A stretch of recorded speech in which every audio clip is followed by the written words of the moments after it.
The Russian military is getting weaker as Ukraine grows stronger. What happens now in Ukraine? President Vladimir Putin's decision to announce a partial mobilization of Russian manpower in service of winning the war against Ukraine represents one of the most important inflection points since the war began. Putin's declaration came in the wake of Ukraine's successful offensive into the Kharkiv region and alongside a second offensive against Russian-held Kherson. At the same time, Russia revealed plans to accelerate a set of referendums in occupied territories that could provide the legal basis for the annexation of large chunks of Ukraine.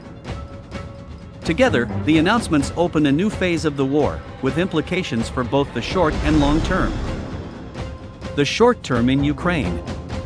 In the short term, the mobilization will impact the war mainly by changing time horizons. It will take some time for newly trained Russian recruits and conscripts to reach the front lines and be integrated into formations. An influx of poorly trained and poorly motivated personnel could stabilize thinly defended parts of the line, but won't result in and of itself in a fundamental change in the balance of the conflict. Russian morale could benefit from the knowledge that help is on the way, although pushing the end of the war to the horizon could have the opposite effect, especially for troops who did not anticipate a long and protracted war. There are some indications, for example, that newly mobilized Russian soldiers are looking to surrender or defect rather than fight in Ukraine. On the other hand, the mobilization order may motivate Ukraine, Russia, and the rest of the world to change behavior over the next few months. For Kyiv, the situation is clear. For the next few months, Ukrainian forces in the field may have a substantial advantage, but as Russia carries out its mobilization, that advantage could dwindle. Kyiv thus has strong incentives to take as much advantage as possible of the favorable balance of power it now finds itself in.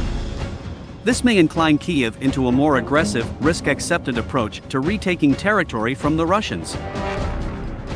For indirect participants in Europe and North America, the Russian mobilization indicates that Moscow does not think that it is winning the conflict, but also that it does not plan to quit soon.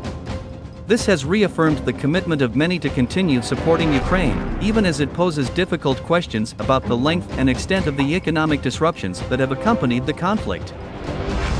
Ukraine in the long term. In the long term, it's harder to say how the military aspects of mobilization will play out. How long will it take for Russia to reconstitute its combat power into a force that can conduct offensive operations? The short answer is that we don't know. Reports from Russia indicate that the system of training and mobilization, which had fallen into disrepair since the collapse of the Soviet Union, may have suffered badly during the first months of this conflict. The Russian army may well have cannibalized its training formations in order to provide a short-term manpower boost at the front. If true, this means that troops will arrive at the front lines with only minimal training, likely incurring huge casualties.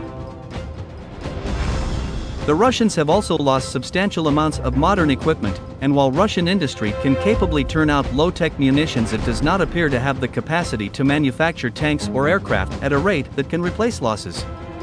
Could Russia buy enough equipment to keep its force sufficiently capitalized? Probably not, unless China decides to intervene in the conflict in a major way. Russian purchases of Iranian drones have already made an impact on the war, but are unlikely in quantity or effectively to prove decisive.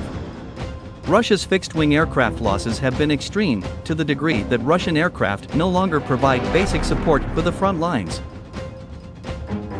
Thinking about war in the long term also changes the economic equations.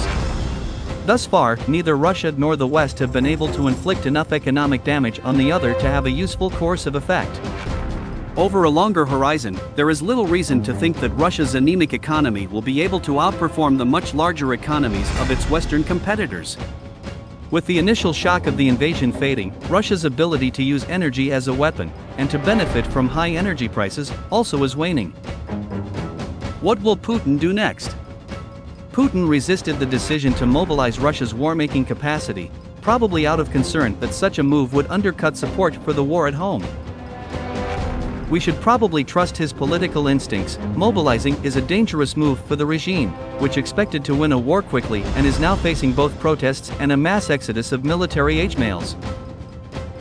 On the battlefield, it is not obvious that the mobilization will transform Moscow's basic problem, which is that Ukrainian forces are growing stronger while Russian forces are growing weaker.